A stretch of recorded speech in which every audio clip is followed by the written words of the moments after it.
on cherche à détecter les zones. Ouais. Zone optimum de bonheur. Eh bien, tu dis, c'est ce que vous cherchez. Donc, si c'est ce que vous cherchez, ça veut dire que c'est pas là. On cherche pas un truc qui est là. Peut-être que c'est là, mais qu'on ne le voit pas. Oui, mais ça n'empêche pas qu'on le cherche, puisqu'on ne le voit pas. On ne l'a pas. Détecter ce qui existe, ça veut dire que vous n'allez pas le chercher ailleurs. Ça, c'est là. Quand on vit la zone optimum de bonheur, est-ce qu'on la voit? C'est peut-être une problématique pour la zone optimum de bonheur. Quand on la vit, est-ce qu'on la voit? Ceux qui le vivent, ils le voient en même temps qu'ils le vivent. Oui. Ou bien est-ce qu'ils le vivent sans le voir? Ça me semble intéressant, ça nous emmène sûrement quelque part. Ouais, mais tu veux pas. Euh... Et tu veux pas y aller. Ça te va pas, ça? Non.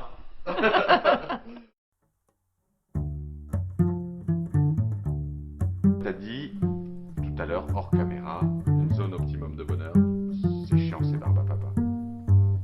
Oui, oui, oui. Oui, j'ai dit ça. T'as dit ça. Et du coup, est-ce que tu peux imaginer un bonheur qui ne soit pas lénifiant? Eh ben, ouais, oui. Je le verrais comme une forme de croissance, de croissance dans le rapport à soi et le rapport à l'autre. C'est-à-dire, en allant vers l'autre, je me décale de moi-même, et en me décalant de moi-même, enfin, grâce à l'autre, je me décale. Et puis, le fait de me décaler, ça me grandit, ça me donne de nouvelles puissances. Et de même qu'il se produit la même chose pour l'autre. Jura, du Gaulois Juris, forêt de montagne. Parc 1700 km², 82 000 habitants. Ne pas oublier, caméra, projecteur autonome, chargeur, ordi, culotte, trousse de toilette, GPS, polaire, vidé frigo, carte de visite, chaussettes chaudes.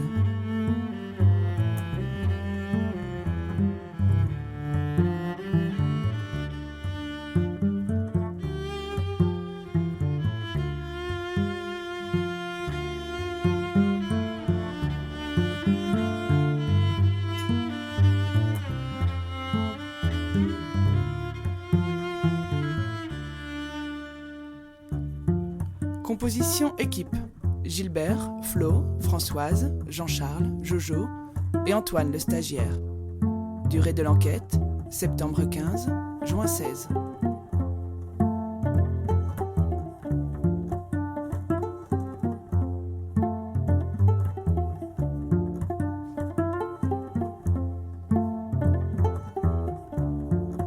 Jura. Jura, neige, alpage, diamant, pipe, comté, ski, accent, coopérative, nature, pêche, altitude, forêt, vin, lac, randonnée, résistance, conifère, mont, val, combe, craie, chapeau de gendarme, pliant champignon, tourbière, marmite de géant.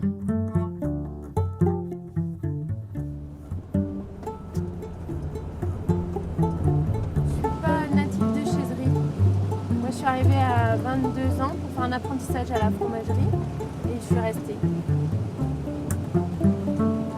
viens de loin? Non, non, je viens de l'autre côté de la montagne. Pays de Gex.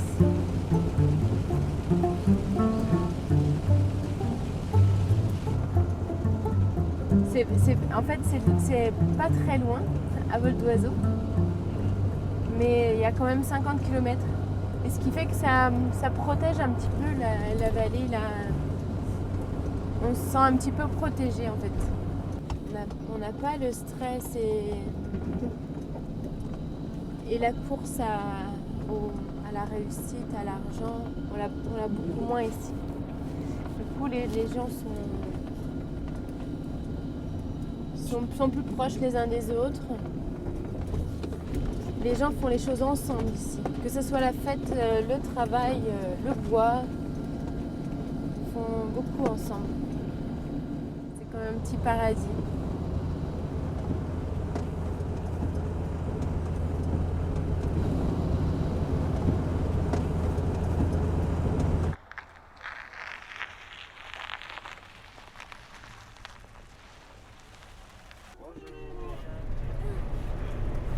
mer, c'est les pays de neige, hein, vaut mieux aimer la neige, hein, ça c'est sûr. Et ça, toi, ça t'aimes? Ah ouais, j'adore. Ah, plus il y en a, plus je suis heureux. Le territoire t'a aspiré? Ouais. Ah ouais, je suis venu là en vacances dans les années 90, voilà. Et j'ai décidé de venir habiter ici, c'est Amsterdam. Et j'ai tenu ma promesse 4 ans plus tard. Ah, c'est un coin magique, hein, pour les ours mal léchés, c'est un coin magique.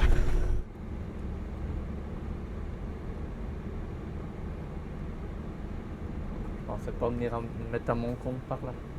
Je travaillais en Suisse, ça allait bien. Mais vous voyez que bon, la mentalité n'avait rien à voir avec là.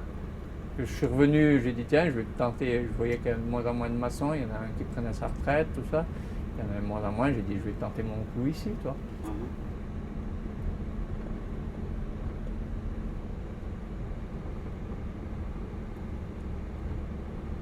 C'est comme un pommier que tu prends un pommier d'en bas, tu le mets là, si tu ne en prends pas un peu soin et qu'il s'acclimate tout doucement, il va crever vite fait. C'est comme quelqu'un d'en bas, puis tu l'amènes ici, puis au début c'est tout beau, c'est tout blanc, c'est magnifique. Après, quand il faut prendre la pelle pour aller jusqu'à la route, le premier jour tu le trouves rigolo, tu te dis bah tiens, ça fait un bon exercice. Puis après, quand c'est tous les jours, puis 2 fois par jour, 3 fois par jour qu'il faut pêler tout ça, parce que la neige souffle, tout ça neige, il y apprécie de moins en moins, puis il dit putain de pays de merde, que c'est ce bordel.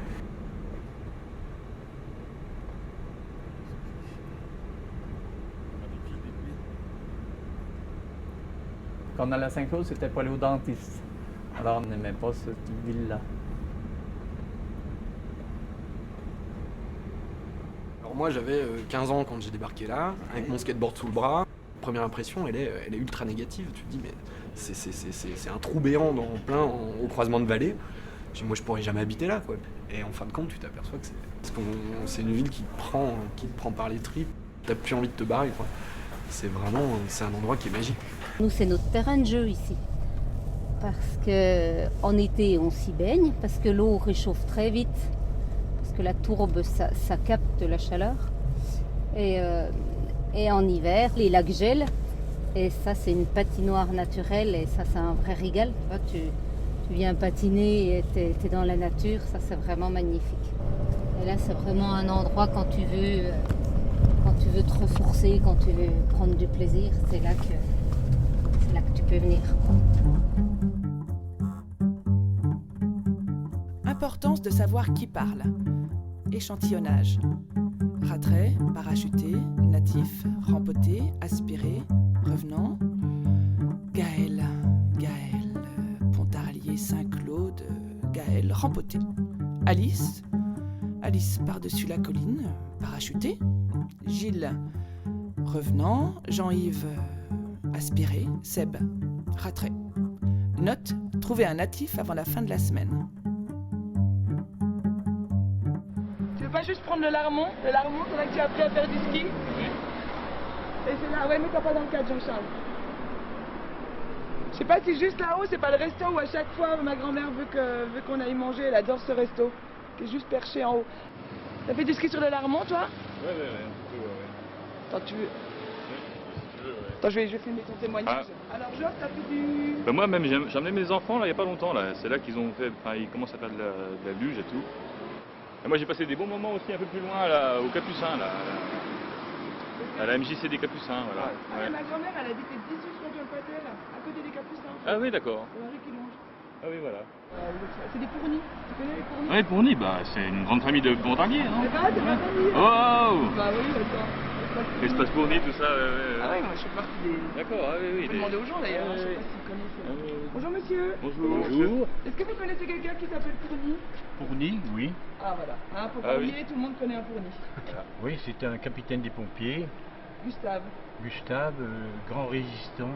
Il est originaire de la Rivière, un village à côté de Pontarlier. Ça va être Banan. Banan, exactement, voilà. Banan, oui, oui. Du point de vue résistance, il avait été très actif, hein, il avait planqué beaucoup d'armes et de munitions. Oui, parce qu'il bossait à la réfection des routes ou quelque chose comme ça. Ouais, il a eu chaud 2-3 fois, très très chaud. C'est comme ça que mon grand-père rencontre ma grand-mère. C'est vrai? Dans une situation chaude comme ça, ça met les choses en place rapidement.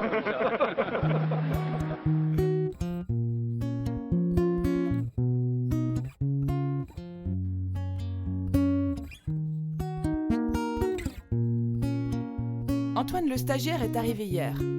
Pas de temps pour une immersion en douceur. Départ ce matin pour Cabane des Sages. Rendez-vous 8h30. Bernard. Casquette verte, polaire bleu, station-service de Chaux-Neuve. Croisement D437, D46. Enfin, moi, mon zip, ce serait aller courir dans la forêt. Dès qu'il neige, aller faire du ski. Cette beauté des paysages, tous les petits sentiers que je connais par cœur et que j'ai plaisir à parcourir. Aller chercher des champignons, aller chercher des framboises, des myrtilles. Et ça, surtout, je sens que j'ai mon territoire, vraiment. Du coup, je me sens ancrée ici. Mais la nature, c'est joli. Quand tu vas chercher du muguet au printemps, et puis tu entends les oiseaux chanter à côté de toi, ou que tu vas au Morille. Voilà, mets tes lunettes.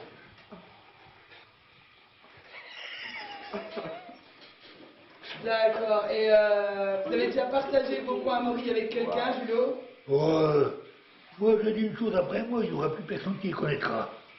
Alors, quand quelqu'un veut venir au Morille avec moi, je l'emmène, j'en ai rien à foutre. D'accord. Au printemps, t'as les mousterons de Saint-Georges. C'est un petit champignon blanc gros comme ça. Je pense que c'est le meilleur des champignons. Et ça me ferait chier que personne ne connaisse mes tâches. Si elle vient autour du 28 avril, à la Saint-Georges, j'emmènerai au mousteron de printemps avec moi. Mais tu vas rigoler. J'ai au moins une vingtaine de tâches.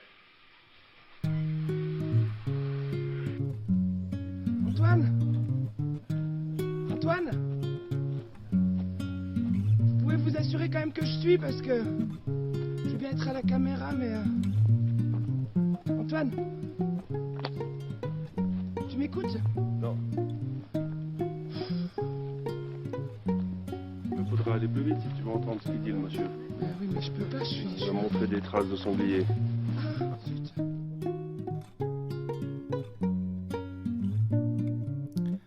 Le Haut-Jura est définitivement sportif. Tout le monde marche, court, grimpe, glisse, arpente. De façon totalement immature, j'ai sali mes nouvelles chaussures de marque Quechua dans la boue, au bord de la route, juste avant d'arriver. Technique de Sioux pour me faire accepter plus facilement dans ce monde physique. Note. Anticiper une préparation physique pour les prochaines sessions. Acheter des granules d'arnica. Ouais. Je regarde la beauté des sous-bois là, avec les belles lumières. Là plutôt c'est la méditation, le vide.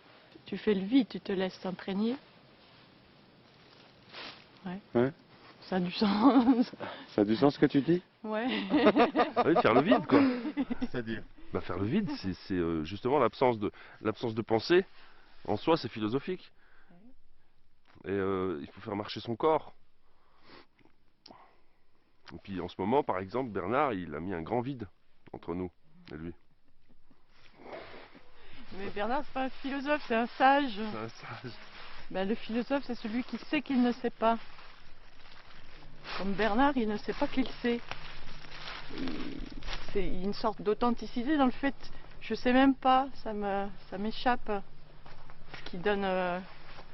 Et c'est ce que t'aimes chez Bernard, c'est qu'il t'échappe? Ben oui, ouais. C'est qu'il s'échappe à lui-même. Essaye de lui faire un compliment, tu vas voir. Il comprend pas. Bernard, vous êtes très séduisant.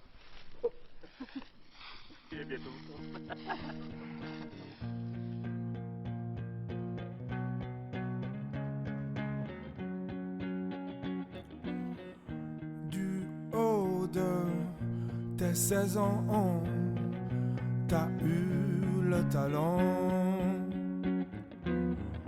pour risquer de rompre ton ombre de printemps.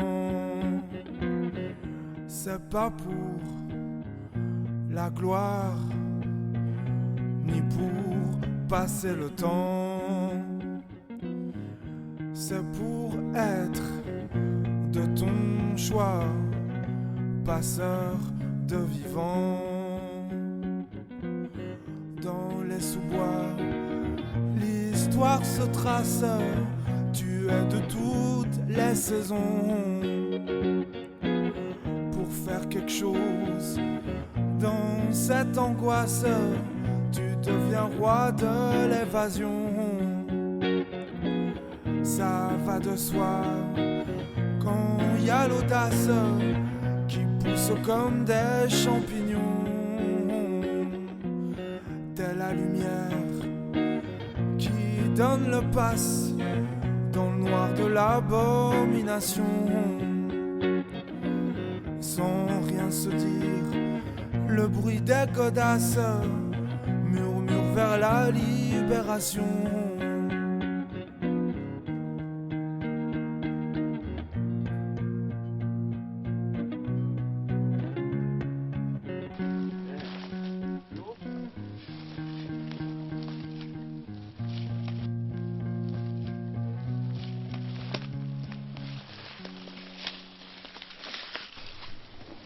Ah, trop bien. Il y en a plusieurs, hein. Il y en avait une pleine le dernier coup, mais je pense que quelqu'un l'a trouvé. Oui, on bouffait les Savagnin étiquettes. Hein. C'est du Savagnin? Oui. C'est du Savagnin. Goûte. Qui veut goûter? Il a passé l'hiver celui-là? Oui. C'est des lieux de rendez-vous dans la forêt, quoi. Les cabanes, on aime. Il y en a beaucoup qui ont une cabane et puis qu'on a le plaisir d'y aller, quoi. Bon, moi j'en ai point de cabane, mais je suis souvent invité dans une ou dans l'autre pour aller manger un coup, boire un coup, simplement se rencontrer. Puis quand on se promène à pied, puis même en ski l'hiver, eh ben c'est des lieux de destination. La cabane c'est quand même le nid, c'est un truc tout petit, c'est... Ouais. Et comme je t'ai dit, dès qu'on fait du feu, ça commence à devenir chaleureux. On a du feu, on a fait fondre la neige, on a tout ce qu'il faut. Voilà. Je trouve que c'est un état transitoire entre l'état de nature et l'état civilisé. Et l'état transitoire, il est intéressant, t'es entre les deux. Qu'est-ce qui va se passer entre les deux dans la cabane? Et c'est quoi le bonheur, du coup, dans le fait de le bonheur, retourner dans ouais, une zone c'est d'inconfort? d'y arriver. Non seulement d'y arriver, et puis d'arriver à être bien. D'arriver à être heureux avec pas grand-chose. Voilà. Revue Corinne aujourd'hui, mon héroïne, mon phare dans la nuit. Envie folle de la suivre dans une de ses équipées sauvages, rando survie dans le Grand Blanc. Mais je sais que je ne tiendrai pas 2 heures. Bon, chacun sa zib. Je suis passé en Mongolie et c'est vrai que j'ai beaucoup aimé l'art de vivre mongol et notamment les yourtes. Et au moment de démarrer l'activité d'accueil sur notre ferme, on s'est demandé quoi mettre et très vite la yourte s'est imposée comme étant un choix tout à fait pertinent parce que c'est léger, ça ne demande pas d'installation en dur, c'est monté en 2 jours, voilà. Et l'environnement rond comme ça apporte un sentiment de confinement assez intéressant.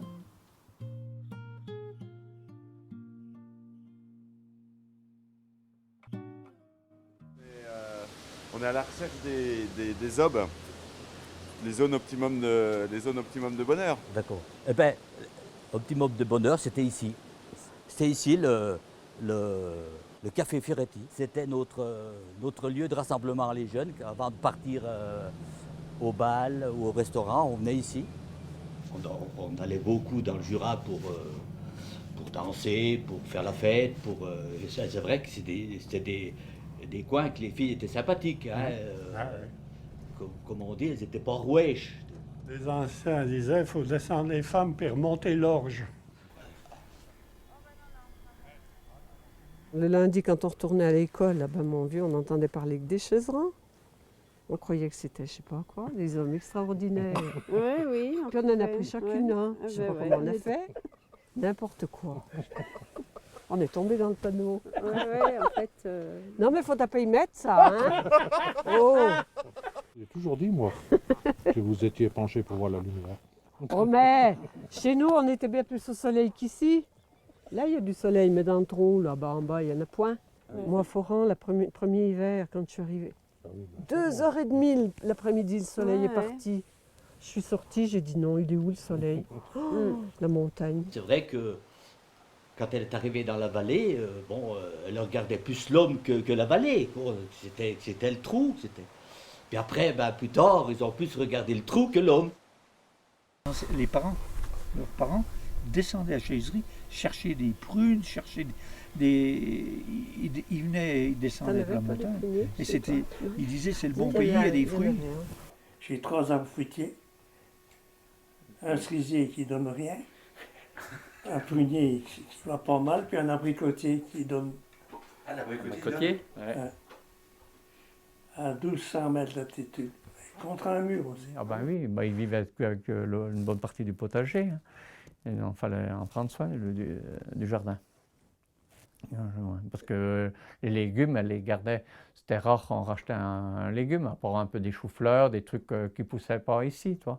Mais autrement, on vivait de notre jardin. Choux, carottes qui graves, carottes qui pourrissent. Graves, et puis quoi, patates, et puis quoi, petits pois. C'est vrai qu'au Molune, il ne pousse pas grand-chose. Voilà, c'est ça, oui. Non, les patates gèlent une fois sur 2. Ouais, elles gèlent presque tout le temps. Avec les petits pois qui poussent à et les choux raves. Les petits pois puis les choux raves. Voilà, puis les filles. Alors ça, il ne faudra pas le mettre, mais Françoise est la dernière belle qu'on baise. Et c'est bon qu'il ait eu. Là-bas, là-haut, dans le vent des alpages de ma vallée, c'est le berceau. Un torrent clair au pays des nuages jaillit du ciel. Là-bas, là-haut, valse, valse, ma valserine, j'écoute ton clair gazouillis. Autour d'elle sonne clarine, c'est le chant de Chaiserie. Nous, on pêche au toc, ça s'appelle ça. Au cou, au toc, c'est pareil. Voilà. On a appris à pêcher comme ça, hein. Puis on n'a pas cherché à s'améliorer. Je ne sais pas pourquoi, mais enfin bon, c'est comme ça, on apprend.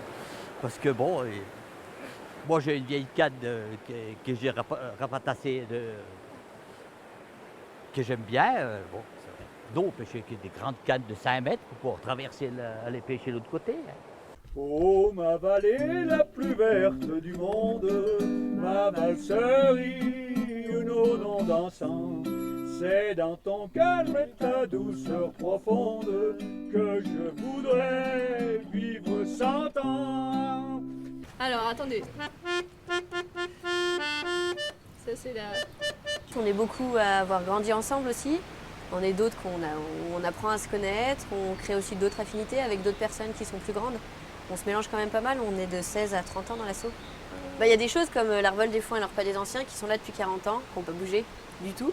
Et il y a des choses qui petit à petit arrivent, comme par exemple le festival qu'on a fait le week-end dernier. Ah bah là-haut dans le monde des Alpes. Les paroles pour moi. Elles sont là. On partage pas mal de choses et carrément déjà dans le fait de faire des événements, chacun a ses responsabilités. On apprend déjà à bosser ensemble, ce qui n'est pas toujours facile. On apprend à prendre des initiatives. Je pense que c'est très formateur pour le futur. C'est une bonne école de la vie. Valse, valse, ma valserine, j'écoute ton clair gazouillis. Autour d'elle sonne et clarine, c'est le chant de Chaiserie. Passe un peu plus. Un peu trop, mais... Décidément très déçu d'être coincé au bureau. L'expédition Chaiserie met l'équipe masculine sur orbite. Ils ont passé la nuit au chalet de l'Achat. Ils ont dormi dans les lits des 7 nains. Joff était grincheux. Gilbert Hatchoum. Les portables passent mal. Attente pour savoir qui était Blanche-Neige.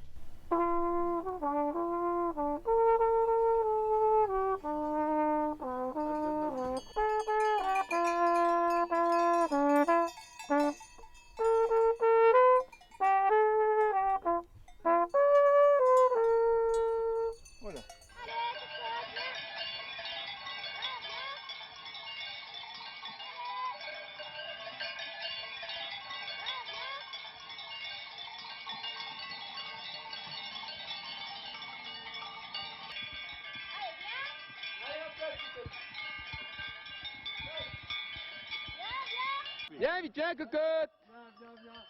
Viens. Allez, viens.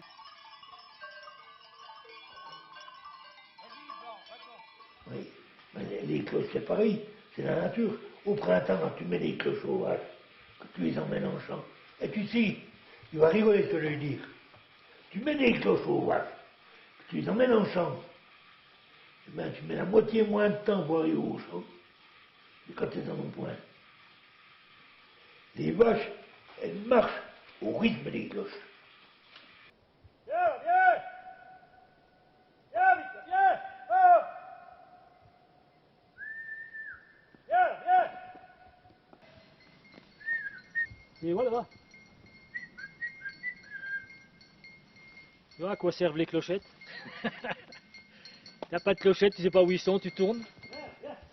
Parce que dans le temps, ils sortaient les bois avec les chevaux. Et il y avait un cheval qui avait le gros grelot, puis tout le restant qui suivait, avec les grelotières, et puis les trains de voiture pour sortir les bois. Oh, une belle batterie de clochettes. Ils avaient une dizaine de sonos en général, ou de petits grelots ronds, tous de sons différents. Et c'était beau. Aujourd'hui, on a fait des gros simples. On met plus de grelots, plus rien. Mais c'est morne. Ça n'a aucun talent.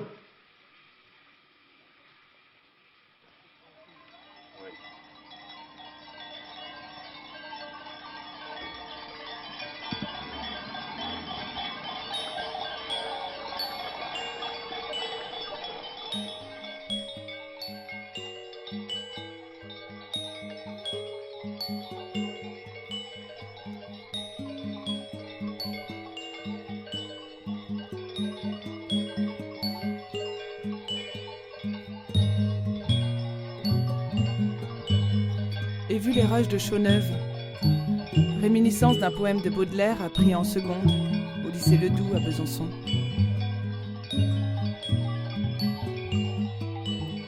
Dans ce morne désert, à l'oreille incertaine, arrivent par moments des bruits faibles et longs, et des échos plus morts que la cloche lointaine d'une vache qui paie au penchant des vallons. Sur ces monts où le vent efface tout vestige, ces glaciers pailletés qu'allume le soleil, sur ces rochers altiers où guette le vertige, dans ce lac où le soir mire son teint vermeil. Sous mes pieds, sur ma tête, et partout le silence qui fait qu'on voudrait se sauver, le silence éternel est la montagne immense, car l'air est immobile et tout semble rêver.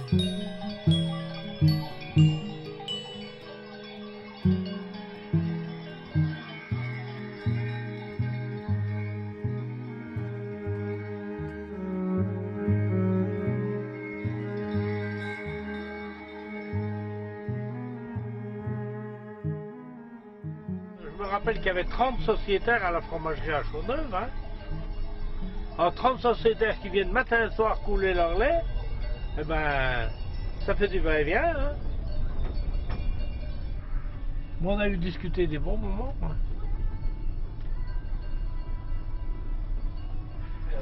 On est bien plus pressé maintenant, on n'a pas le temps de... Dans le temps, on s'arrêtait pour discuter 2 minutes. Maintenant, ils n'ont plus le temps. Enfin, il y a des fois, ça dépend, mais je vois, il y a des fois qui se rencontrent, ils discutent des bons moments. Non, bah, je vous dis que c'est bien, hein. Parce que quand on n'a plus le temps de parler, tout est foutu.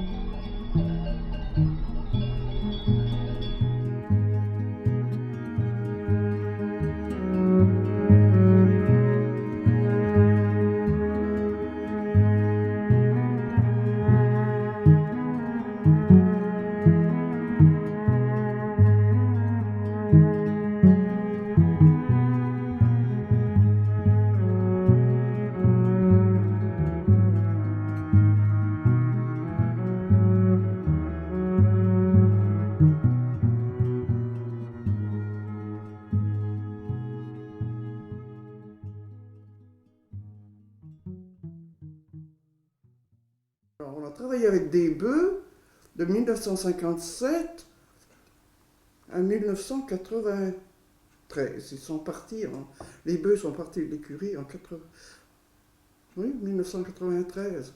On a eu une moto faucheuse, mais en 68. Avant, c'était la faux. Alors évidemment, nous, on mettait 3 mois pour faner, moissonner, parce qu'on moissonnait encore un peu. On mettait 3 mois, on commençait au début juillet, on allait jusqu'au mois de septembre, et puis encore, on finissait de recueillir les travers au mois d'octobre. Oh là là. Eh bien, ça traînait quand même un peu trop. Quand j'étais gamin, tous les prés qui sont là étaient tout fauchés à la faux. C'était tout fané. Il n'y avait pas de bêtes, ils venaient tous faire le foin pour l'hiver, et ils le descendaient l'hiver avec des traîneaux. Ils mettaient le foin dans le chalet, et ils servaient à ça, quoi. Oui, le traîneau, la corde, le fagot. Ben oui, maintenant, on sait. Alors maintenant, en 3 jours, ça y est, c'est nettoyé, fauché, les balles sont faites, ça y est, on s'en va. Bon, ben, il faut partir. Mais tout ce qui est un peu en pente, ben, c'est tout boisé, c'est en buisson. Hein. Si, ça avance d'une force, la forêt. C'est que ça regagne, ça gagne vraiment beaucoup. Hein. C'est que... Parce que ça ne met pas longtemps. Hein. Ça ne met pas longtemps pour pousser les épines, les frênes. Oh ben, il faut avec ce qui restera. Hein. Mais c'est sûr, les propriétés n'étaient pas grandes, il y avait beaucoup plus d'agriculteurs qu'il y en a aujourd'hui. Hein.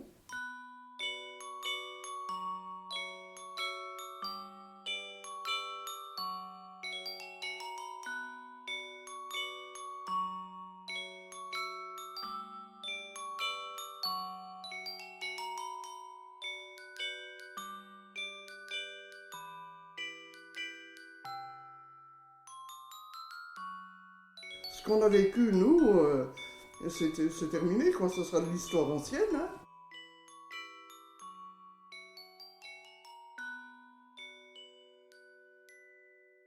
Le bonheur, il est un petit peu individuel, mais il est aussi dans le partage. Il y a les deux.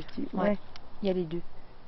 Moi, j'en ai une de citation qui me tient à cœur, parce que du coup, elle va même être peinte dans mon cabinet par Corinne, que vous allez croiser bientôt. Qui s'appelle, c'est pour ça que je rebondis sur ce que dit Nanou, voilà, il faut se donner les moyens. C'est Voltaire qui a dit un jour, j'ai décidé d'être heureux, c'est bon pour la santé.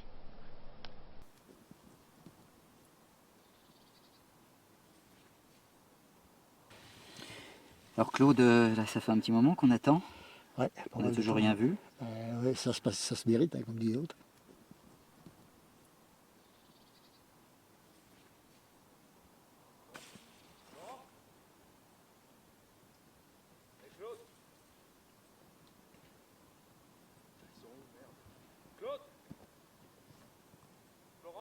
Moi, j'ai vu un lynx. J'ai vu un lynx en allant au travail. Donc en fait, il a traversé la route. Il y avait une barrière de sécurité. Il s'est arrêté. Je me suis arrêtée. Il m'a regardé. Il a retraversé et il est allé sur la roche. Extraordinaire.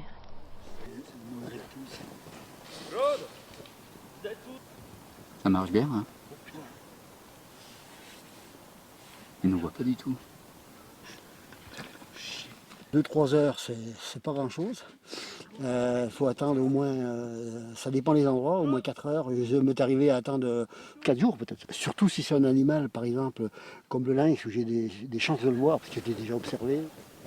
Donc là, ça t'incite à rester, à maintenir, d'y croire là, parce qu'il faut dire, attends, et ça réussit. Qu'est-ce que tu ressens au moment où le lynx se présente devant toi? Ben, je ressens déjà une immense satisfaction. Par contre, l'euphorie viendra après. Les gens, ils ont une telle émotion qu'ils sont là.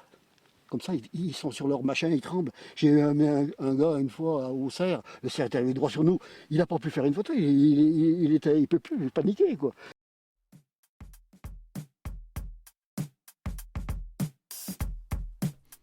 L'accueil culinaire est très sympathique. Néanmoins, sensation que nos hôtes s'obstinent à nous faire découvrir fromages et saucisses régionaux à tous les repas, alors que toute l'équipe est d'origine franc-comtoise. Lundi, saucisses, cancoyotes, salade. Mardi, Mont d'Orchaud et Brésil. Mercredi, raclette. Très mauvaise nuit pour Geoffroy. Jeudi matin, rendez-vous avec Nanou et Christelle au pied du tremplin de Chaux-Neuve pour leur jogging quotidien. Heureusement, le télésiège fonctionne pour véhiculer Jojo au sommet.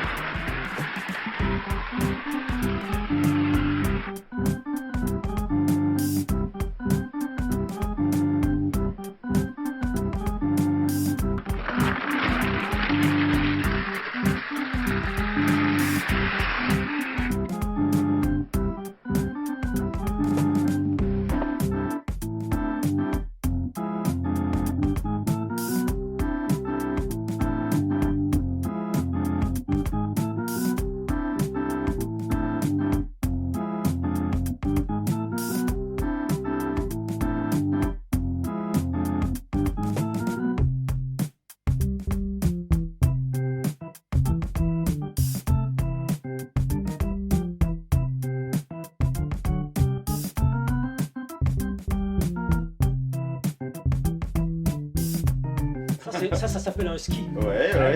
Et la spatule, elle est là.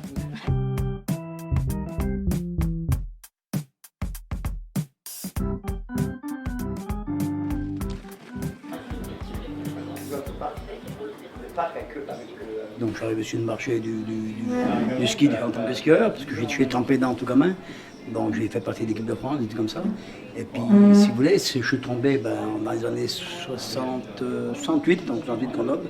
On commençait à parler de plastique. Enfin, le plastique se mettait un peu en place et tout.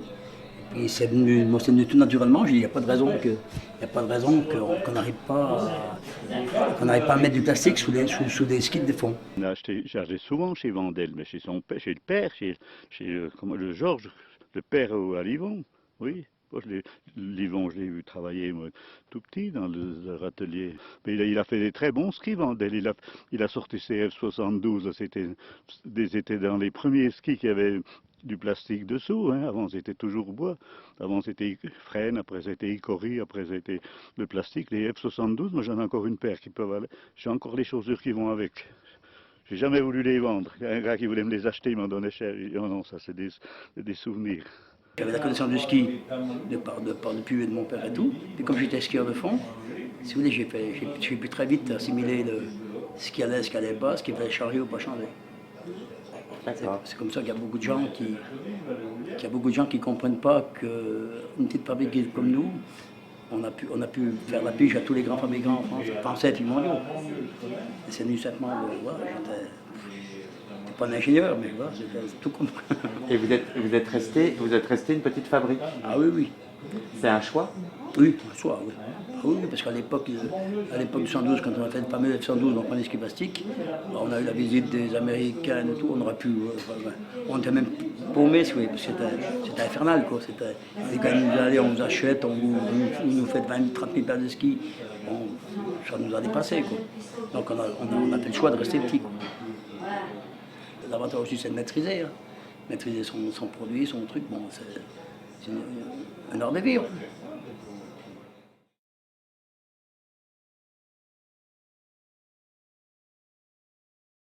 C'est une facture à mon grand-père qui était artisan, charpentier, menuisier. Elle date de 1909, vous voyez. Après, mon père et mon oncle ont travaillé, ont repris l'affaire. Puis après, c'est moi et mon frère. Et maintenant, c'est mon fils et mon neveu. Et j'ai mon petit-fils qui est dans les études de charpente. Ah ben, mon fils, je ne l'ai pas forcé à faire le métier. Hein. Il a fait des études à Annecy, puis d'un seul coup, il m'a dit, ben, je vais revenir, je vais reprendre le métier de charpentier. Maintenant, avec les ordinateurs et tout, moi, j'y comprends rien. Hein. Tes fils voudraient reprendre la ferme, mais vous êtes vous-même en activité dessus. Oui. Et du coup, c'est compliqué. La 4, ça passera pas. Ça passera pas. Non. Ils ne pourront même pas s'installer. Ils ne les laisseront même pas s'installer. Au moment qu'ils sortiront, ils ne pourront pas sortir un revenu assez important pour rembourser. Donc, ils ne laisseront même pas s'installer. Soit on arrête complètement et puis ils reprennent, ou soit nous on diminue nos parts et puis on fait autre chose à côté, quoi. On a un cousin, Jérôme, qui continue à travailler dans la lunette. On a un autre cousin, Martin, qui travaille en tant qu'opticien aussi. Mon frère a fait des études d'optique, mes parents étaient opticiens. Mais au niveau de la famille Lamy, au niveau de l'usine Lamy, ça s'est arrêté. Ça s'est arrêté en quelle année? 1989, mais je ne suis pas certaine. Vous étiez dans la lunette aussi? J'ai appris la lunette dans l'usine de mes parents, enfin de la famille. Je suis un héritier de la suite de mon père, qui lui a racheté l'usine à des petits cousins, donc on va dire qu'on est je suis la 6e génération à fabriquer les pipes à Saint-Claude. Donc il fallait un petit peu se mettre au goût du jour et puis on espérait être reparti pour un siècle ici, quoi.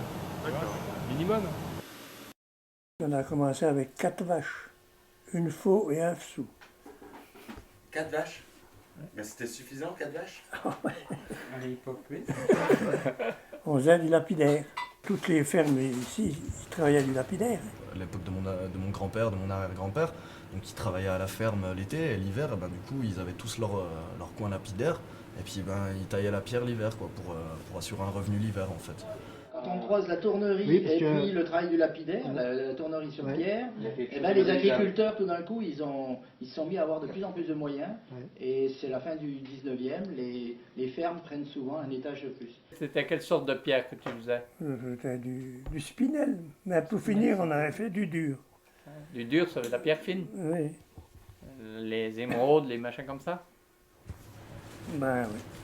Ça consiste à tailler la pierre, nous on reçoit de la pierre brute, donc on taille tout sauf du diamant, enfin toutes les gemmes en fait. On chauffe, on fixe la pierre au bout comme ça, on commence à polir et puis après on glace la pierre. Avec la baguette en fait on tourne et puis on fait les facettes comme ça. En fait. Des principes, j'ai tout loupé d'après toi, mais j'espérais d'être ainsi. Sur nos pages, pas de pipeau, ramène nos tracks dans ton logis. Malgré notre âge, grave hip-hop propage sa déontologie. On se démonte les bronches au shit, au gif dans la trachée. La rime est bien tranchée, balance que des sons prototypes. Je peux faire du propre aussi, mais j'aime quand le beat te cogne le crâne. Pareil que gentil n'a qu'un œil et frère, ça même les bornes le savent. Mes textes sont morts et sales, j'ai stoppé les sky dans le calice. Freestyle dans le canif, des milliers de faces dans les canines. Il y a quand même quelque chose d'assez paradoxal entre lapidaire et rappeur. Mais je pense qu'il y a un parallèle à faire évident, parce qu'on a un artisanat, justement un savoir-faire. Et de l'autre côté, c'est aussi un savoir-faire, c'est une technique, c'est de la minutie. Et moi, je me retrouve dans les deux, parce qu'il faut être minutieux dans l'écriture, autant que dans le travail, dans le lapidaire, quoi. Ça joue avec les nerfs, c'est de la concentration, mais après c'est ça, c'est être minutieux, attentionné, il faut être la précision. Moi j'aime ça quoi. Dans l'écriture aussi. L'histoire industrielle de Saint-Claude est liée à la pipe, énormément. Et début 1900, donc, quand la coopérative, la fraternelle, quand toute cette grosse machine de mutualisation s'est mise en route, les ouvriers pipiers étaient les premiers en fait, les premiers à y participer parce que c'était pratiquement les seuls ouvriers de Saint-Claude. Il y avait très peu d'autres industries. Il y avait les diamantaires et les pipiers.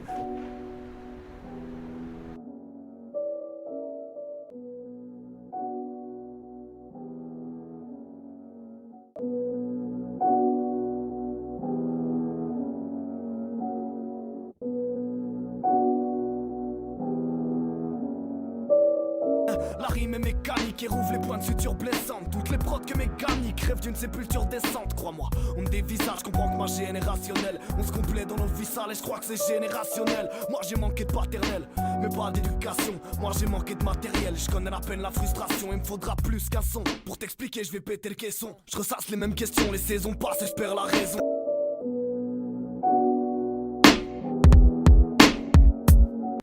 Bienvenue dans la Maison du Peuple. Vous vous trouvez dans un bâtiment qui abrite aujourd'hui une association culturelle depuis 1984, date à laquelle les anciens coopérateurs ont cédé les bâtiments à un groupe de jeunes bénévoles pour fonder une association culturelle, mais avec le souci de préserver le patrimoine hérité du mouvement ouvrier au Jurassien. Moi, je suis originaire de Saint-Claude. Ce lieu, je le connais depuis tout petit, j'y ai toujours été attaché. En même temps, j'ai fréquenté beaucoup de gens, les anciens qui faisaient partie du mouvement coopératif, que j'admirais quand j'étais jeune, moi, pour ce qu'ils avaient fait. Donc, quelque part, je me sens un peu redevable de ce qu'ils ont fait, surtout qu'eux, justement, ils nous ont transmis le témoin à un moment donné.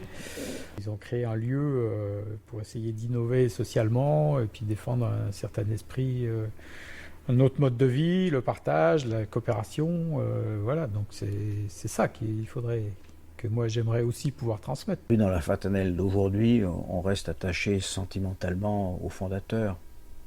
Donc voilà, c'est toujours pour moi émouvant d'être au milieu de ces maîtres d'archives. Il y en a à peu près 350 maîtres. C'est la mémoire d'une expérience qui est presque unique. Les coopératives de Saint-Claude ont une particularité, c'est de ne pas distribuer leurs bénéfices, mais de les verser à un fonds social, qui ensuite sert justement à créer des activités culturelles, ou même par exemple à bâtir cette maison du peuple, qui est la maison de tous. Donc elle a été inaugurée en 1910. 4000 m², 8 niveaux. C'était un lieu qui intégrait tout. Donc il y avait donc l'activité économique, sociale, culturelle, politique. Donc il y avait l'épicerie, puisqu'il s'agissait d'une épicerie au départ, la coopérative d'alimentation. L'épicerie, les entrepôts, la cour et la salle des fêtes, le gymnase et aussi l'estaminet du 19e siècle, un lieu de débat, de rencontres, d'émancipation. C'était un véritable outil de développement social, l'estaminet. On y lisait la presse, on s'informait et on débattait. C'est là que naissaient toutes les idées. On n'est pas parti d'une théorie pour ensuite l'imposer. On est d'emblée, je dirais, dans le concret, dans l'action, mais en même temps, on veut lui donner du sens. Ils étaient placés devant la nécessité. Et puis peut-être une tradition de solidarité qui est héritée des fruitières, peut-être. Il y avait la vente de vin, évidemment, dans cette coopérative d'alimentation. Et c'est vrai que c'était la vente de vin qui représentait le plus gros chiffre d'affaires. Donc, plus on vendait du vin, plus on pouvait créer des œuvres sociales. Tu penses qu'il y a un lien possible entre la fraternelle et la guerre des étoiles? Dans le sens où il y a une sorte de remise en question de l'ordre établi, de ce qui avait été fondé par le père. À la fraternelle, on hérite d'un passé. Qu'est-ce qu'on prend, qu'est-ce qu'on garde et qu'est-ce qu'on transforme? Au départ, quand ça a été fondé, il y a eu un total bouleversement par rapport à l'ordre établi, parce que remettre en question le fonctionnement du commerce en général et se décider à faire une coopérative, c'est évident que c'est quand même une remise en question par rapport à ce qu'il y avait avant. Maintenant, c'est à chaque génération ce qu'on voit, enfin moi je le vis aujourd'hui, c'est-à-dire ce qu'il y avait auparavant, on le re-questionne à tout moment pour pouvoir, on va dire, se l'approprier et puis avancer et se forger ses outils pour pouvoir mieux travailler et faire que ça fonctionne, quoi. Toi, tu te sens plutôt Dark Vador ou plutôt... Luke Skywalker. Luke Skywalker. Complètement, oui. Arnaud, Luke Skywalker, la force te salue. Merci. Le poumon de Saint-Claude, c'est bien la maison du peuple, quoi. Si par malheur elle devait disparaître, je pense qu'on verrait peut-être les choses aussi différemment. Ça pèse lourd aussi dans la balance. Le fait de rester là et le fait de vivre cet endroit, le cadre en fait du Haut-Jura, le cadre de vie de Saint-Claude, la qualité de vie de Saint-Claude, plus le côté culturel en fait de la maison du peuple, je pense que pour moi j'ai tout. Pour moi j'ai tout. Et ça c'est super important. Quand nous en serons au temps d'anarchie, nature sera paradis d'amour, femme souveraine, esclave aujourd'hui, demain notre reine. Nous rechercherons tes ordres du jour. Quand nous en serons au temps d'anarchie, nature sera paradis d'amour. Zone optimum de bonheur à différence de zone individuelle de bonheur. Ça suppose une collectivité et ça suppose donc du conflit aussi. Ça suppose de la confrontation. Est-ce que pour toi, confrontation, conflit, c'est des choses équivalentes? Confrontation, ouais, ça serait peut-être différent parce que dans la confrontation, on va vers l'autre pour se construire, tandis que dans le conflit, on va vers l'autre pour gagner peut-être. pour gagner contre l'autre, alors que dans la confrontation, peut-être on veut gagner sur soi, mais on ne veut pas gagner contre l'autre. La confrontation, ça se travaille. Le conflit, je dirais, c'est peut-être, ouais, ça serait plus animal. Il faut que je me préserve. Et donc il faut que je l'emporte, ouais. Ouais, l'autre est dangereux. Peut-être la confrontation, quelque chose de plus, ouais, de plus culturel, de plus travaillé. Là, je rentre en confrontation, mais c'est pas pour l'emporter sur l'autre, c'est pour me construire moi-même, et puis par la même occasion, lui va se construire de la même manière que moi je me construis. Donc ouais, ce sera plus culturel. Ça marche, ça? C'est vous qui avez été un des témoins de l'installation de la batailleuse. Oui. Et voilà, pour que vous nous racontiez un petit peu ce que ça vous a fait, là, cette bande de citadins qui venait... Ben, on a été contents, parce que ça a ramené du personnel dans le village. Ouais. Parce que nos villages déjà, ils peuvent placer facilement. Ça a ramené des jeunes. Ouais. Ça a lancé une exploitation agricole, et personne n'a été payé. Arrête Antoine, purée, ça me fait peur, j'aime pas quand on roule vite sur les petites routes. Mirabelle de Julot, ou Poire, j'y connais rien, perdu la notion du temps. Rendez-vous le 28 avril pour les mousserons, ou les morilles, je sais plus. Impossible d'enchaîner ce soir. Tous les rendez-vous prévus avertis et reportés. Enfin, je crois. Sacré Mirabelle. Ou c'était de la poire ?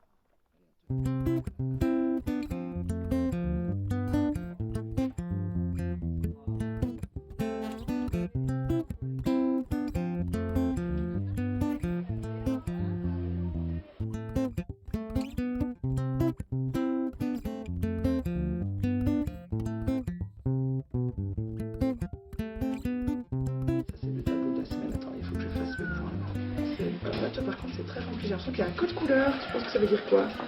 Le bleu.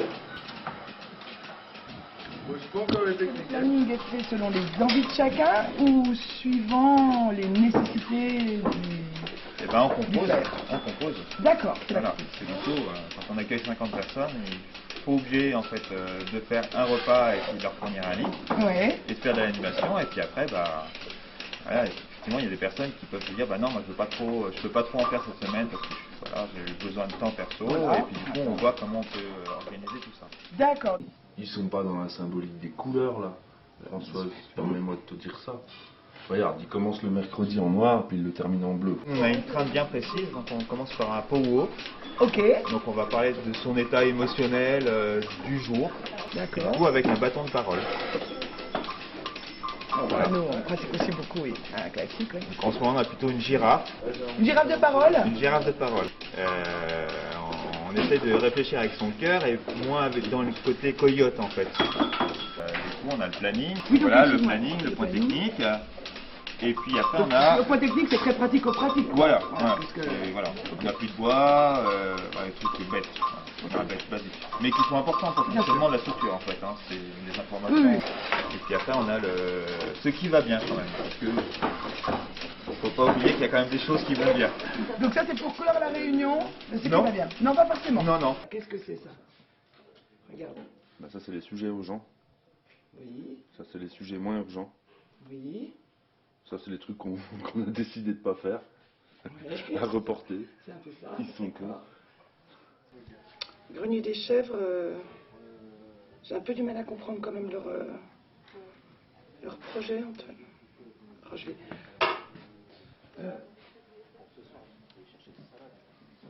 Perrine? Ouais. Je suis désolée de te déranger. J'avais juste une petite question par rapport au grenier des chèvres, en fait. Ah oui, le grenier des chèvres.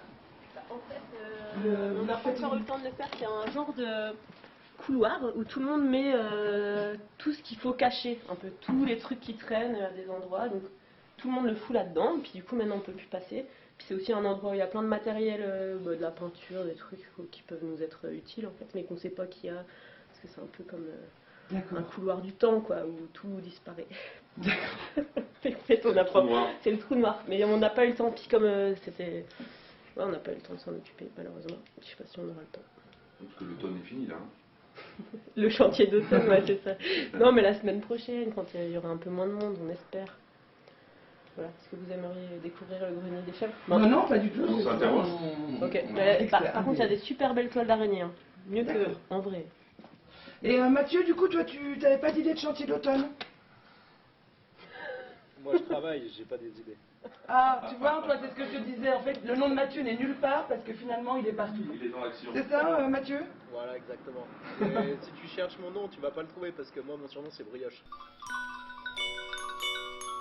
Retour de la batailleuse. Tentative d'application du principe coyote et girafe. Je réexplique à l'équipe que la girafe, avec son gros cœur, symbolise la communication compassionnelle. Contrairement au coyote qui hurle, mord et cherche à imposer sa volonté. Échec cuisant. Gilbert sarcastique. Sébastien le chevrier au téléphone. Proposition d'une halte sous une yourte de Patrick pour une séance d'expérimentation de communication harmonieuse. Rendez-vous pris pour le 25 novembre. Note. Pensez à prendre les chaînes pour le van.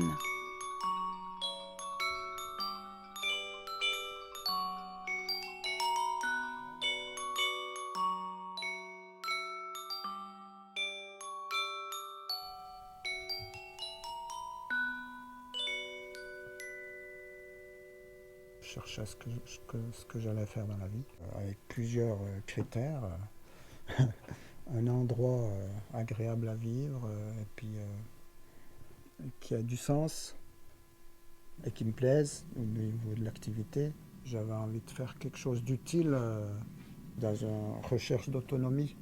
Comment on créait quelque chose, une petite ferme.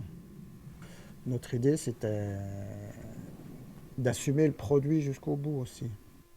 T'as trop d'investissement dans le matériel. Un tracteur agricole maintenant, c'est 30 à 40 millions, ça.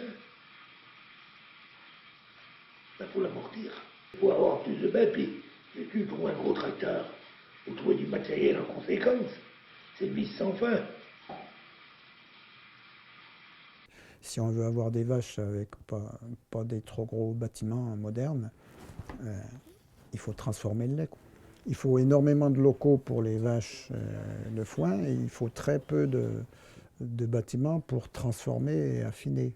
C'est pour ça qu'économiquement, on a pu se contenter d'une petite ferme traditionnelle avec 15 vaches et 15 génisses. C'est ce qui était intéressant aussi. Et il y a plein de métiers, quoi. Producteur de lait, transformation, affinage, tout ça. Et vente. Et vente, oui. Elles font le fromage à deux femmes. Et puis pour les vaches, on est 2 temps plein, si tu veux. On n'a pas toujours été aussi nombreux que maintenant. Donc c'était un petit peu lourd. Mais là, ça va super. Là. Quand on est assez à travailler à la fin. Ça a démarré par du lait, après avant ça a démarré par des vaches, avant ça a démarré par de l'herbe. Ouais, là qu'elle mange du foin, et puis qu'on a fait du foin cet été, et puis ouais. C'est l'agriculture paysanne, c'est l'agriculture familiale, c'est celle qui est le plus proche du vivant. Mais en fait, juste tu fais vivre des savoir-faire, et qui sont complètement en lien avec le vivant. Et quand tu es en lien avec le vivant, je veux dire, tu es en lien avec le temps qui passe. Et le vivant, il est là depuis un sacré bout de temps. Donc l'histoire de la feuille morte, tu vois, et dans le vent, moi je trouve effectivement que c'est une ambition de feuille morte. Enfin, franchement quoi. Et là, moi quand je fais du fromage pour être dans la transformation, c'est-à-dire dans le vivant. Et je vois ce qui se passe au fur et à mesure. Et je fais ça de façon poétique. On fait du pain, c'est pour les copains. C'est partager le pain. Le pain au levain, s'il est bien fait, c'est carrément un autre aliment que le pain qu'on voit beaucoup maintenant conventionnel. Et la levure, c'est beaucoup plus pratique, ça a facilité la vie des boulangers, les chambres de pousse, enfin bon, tout le système un peu, pas le mode de production actuel, là. Mais en même temps, on a perdu en qualité d'aliments, hein, c'est incomparable. Donc, tu vois, et en même temps, on veut te coller un truc comme quoi c'est du passé. Alors qu'en fait, ils sont tous en train de se casser la gueule. Nous c'est simple, tu vois, c'est hyper simple. Donc vous avez choisi de complexifier la vie. Une autre manière de travailler. En fait. D'accord. voilà, avec moins de Le- machines, le- avec moins Peut-être que le d'investissement. temps fournit les avec, plus longs pour un paysan boulanger, mais c'est lui Peut-être. qui gère ses céréales et qui sait ce qu'il voilà, il sait ce qu'il a dedans. Il est pas tributaire des grandes minoteries et du prix, quoi. Il y a besoin de garder une continuité parce qu'en fait on avance vraiment doucement. On n'est pas, enfin, je veux dire, on ne change pas beaucoup. On change pas beaucoup, nous, dans nos besoins. Enfin, on est plus proche des hommes préhistoriques de ce qu'on veut nous faire croire qu'on est, quoi. Franchement, le cerveau il avance pas vite. Hein. Non mais c'est vrai, quoi.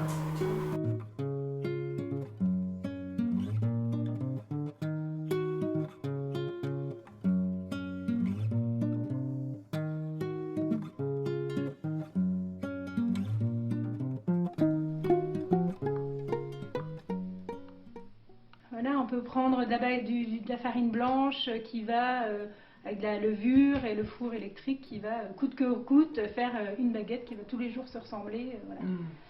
Après nous, notre choix c'est de faire voilà, avec des variétés anciennes, un levain, un four à bois, le feu. Enfin voilà, c'est toutes des choses où voilà, ça demande une maîtrise, mais en même temps, on ne maîtrise pas tout non plus. Oui. Non, c'est facile de s'oublier quand tu fais du travail physique. C'est facile d'avoir le corps qui devient un peu comme une machine. Et en fait, tout ça, c'est des gestes. Enfin, moi, c'est comme ça que je le prends, tu vois. Tout ça, c'est des gestes. Donc, en fait, il faut vraiment être dans son geste.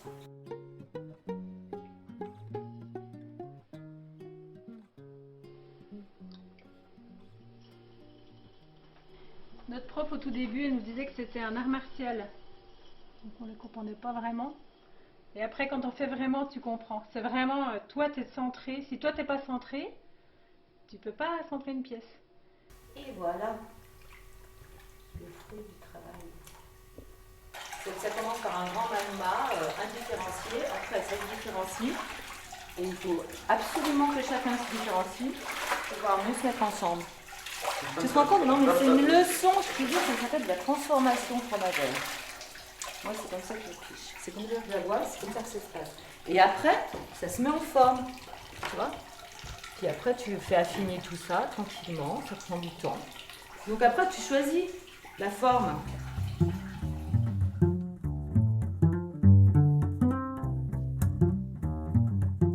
1er juillet, retour à Besançon. 258 heures de rush. Téléphonez à Fred pour la bande-son du film final. Gilbert a égaré son sac de couchage. Appelez batailleuse pour vérifier.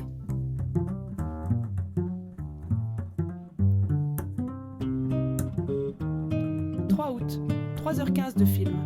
Faire des choix. Reçu mail de Fred. Il prolonge son stage de Wing Tsu Kung Fu. Restez calme. Sac de couchage de Gilbert retrouvé dans le camion de Geoffroy. 28 août. Impossible de faire rentrer le maire de Gex. Tant pis. Pas de politique. 30 août. Situation critique. Problème de format ou je ne sais quoi sur le Mac. Impossible d'importer les fichiers du film. Pensez à faire un gâteau au chocolat pour demain. 2 septembre. Présentation du film demain à l'Ajout. Chargé écran dans le camion de Fred. Rappelez Marie-Pierre pour les derniers détails.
Vous savez, la terre est basse, le ciel est haut, avec la table qui est à niveau. Eh oui, mais c'est vrai. Et je l'ai dit à un curé.